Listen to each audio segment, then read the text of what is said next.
तुमचं नाव सांगा. माझं नाव किशोर रामकृष्ण क्षीरसागर. का हो दादा, हे लाडकी बहीण योजना निघाली, हा त्याच्यासाठी काही लाडका जवई किंवा लाडका असं काही बाप्पू जवई काहीतरी योजना आहे नवीन? ना धीरूभाऊ, हां. त्यांच्यासाठी आहे. हं, लाडका जवई योजना काढलेली आहे मुख्यमंत्र्यानं. हं, पण ते म्हणजे ज्यावेळेस विधानसभेचे इलेक्शन राहील, निवडणुका, हं, त्यावेळेस देणार आहे हं.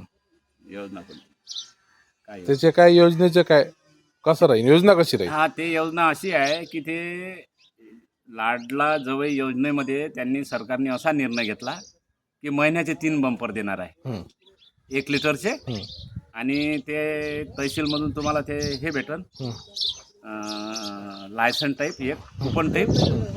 आणि ते कुपन तुम्हाला शॉपीमध्ये घेऊन हं, शासकीय शॉप्या उभारण, हं. आणि तिथं ते त्या जवायला महिन्याचे 3 बंपर मी तर असं ऐकलं काही सासूरवाडीहून काही सहीगी आणा लागेल हा. का? जर सासरा असला हं, तर ते सासऱ्याचं ना हरकत प्रमाणपत्र आणावं लागेल. हं, हां, आणि सासू असली तर सासूचं ना हरकत प्रमाणपत्र. हं, हा, भले जे जवळ समजा ड्रिंक करणारे नाही आहे हं, तर त्यांना ते बंपर हं. विकू शकतात, समजा ते त्याचे पैसे करू शकतात. म्हणजे कोणत्यासारखा हो, तांदूळासारखा? पण ते विकताना तो दिसला नाही पाहिजे. हं, जर दिसला, जसं राशनचं भेटलेलं, आता राशन भेटून राहिलं समजा, हं, 2 रुपये फ्रीमध्ये राशन भेटून राहिलं, त्याचे पैसे करून राहिले. हं, आज एक बंपर नाही म्हणता 1000 रुपयाचा आहे. हं.